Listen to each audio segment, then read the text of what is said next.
Hey everybody, Shoebox Legends here. Thanks for joining me for another episode.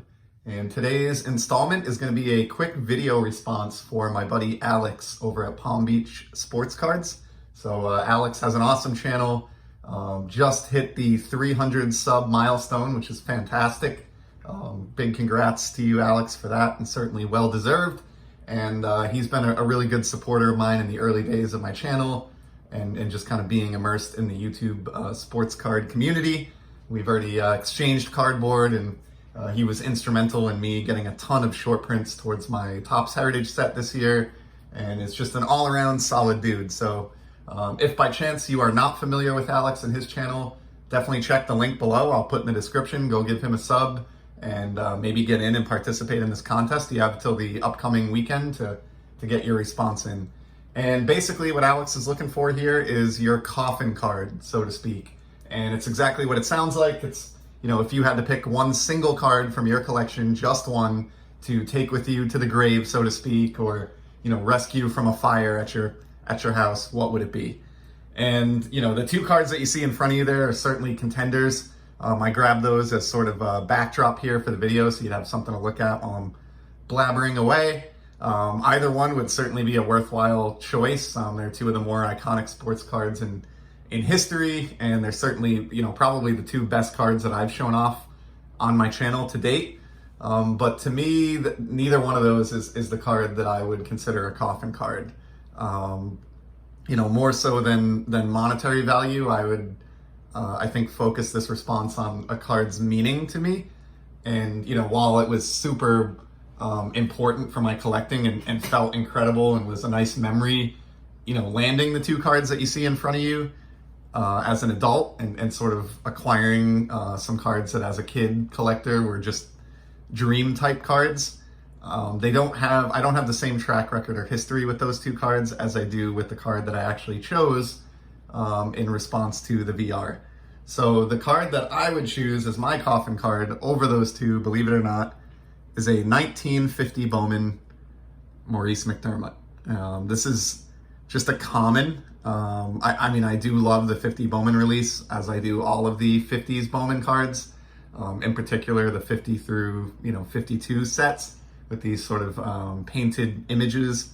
I do think it's a beautiful card, but it's not valuable in a monetary sense. You know, you can pick up this card, you know, raw for a few bucks, and you can even get it slabbed like this for probably 20 or 30 bucks.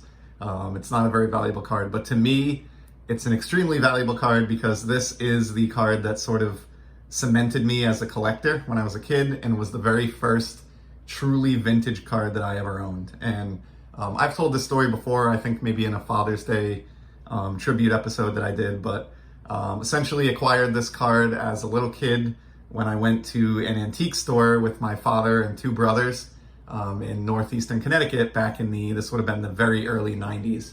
And essentially there was a little cheese box or cigar box with some loose, you know, 1950 through 1952 Bowman cards floating around inside, and I think they were like $2 a piece or something. So my dad told me that I could pick any one I wanted, and I settled on this Maurice McDermott, just because I knew that I was a Red Sox fan, even though I didn't really know enough to know. You know, they were the local team and I wanted to get a Red Sox player, and this one just looked neat to me. I chose it for no reason other than that. You know, I was probably 7 or 8 years old, so that's, you know, really the extent of your decision-making process at that age.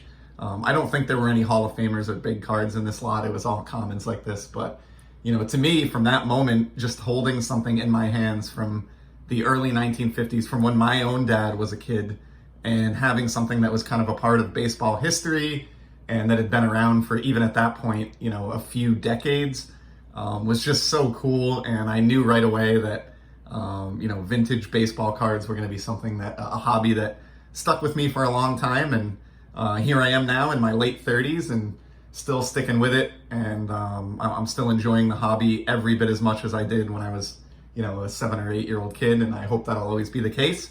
And this card was the catalyst behind all of that for me, and for that reason, this will always be my most sentimental and favorite baseball card. And just one other note, I forgot to mention this when I showed this one off on Father's Day, but my dad had reached out to me after the Father's Day episode, and he remembers me picking up this exact card as well, and he still makes a reference to this day about the fact that on the back of the card it refers to McDermott as String Bean Morey.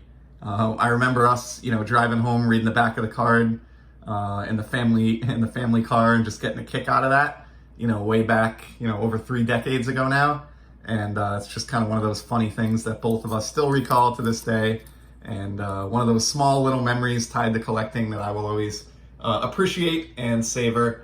And after everything that's happened in the world here with all this craziness over the last couple of years in our hobby and with the pandemic and other things, I more than ever appreciate the little things in life and those little memories and moments that mean so much in the end. So to me, this card signifies a very important one of those memories and moments in my journey through this hobby. And for that reason, the 1950 Bowman Maurice McDermott would be my coffin card. So that's my VR. Thanks very much, Alex, for having an awesome channel. Congrats again on 300 subs, very well deserved. And really appreciate the opportunity to show off some cards in a VR and have a chance at winning some great prizes as well. So huge congrats. Again, if you're not familiar, please go visit Palm Beach Sports Cards. There's a link in the description below. And if you are familiar, definitely continue to support Alex in his endeavors here in the hobby. He is one of the good ones. So thank you to Alex, thank you to everyone else, and I'll be back in the near future with some more sports card content.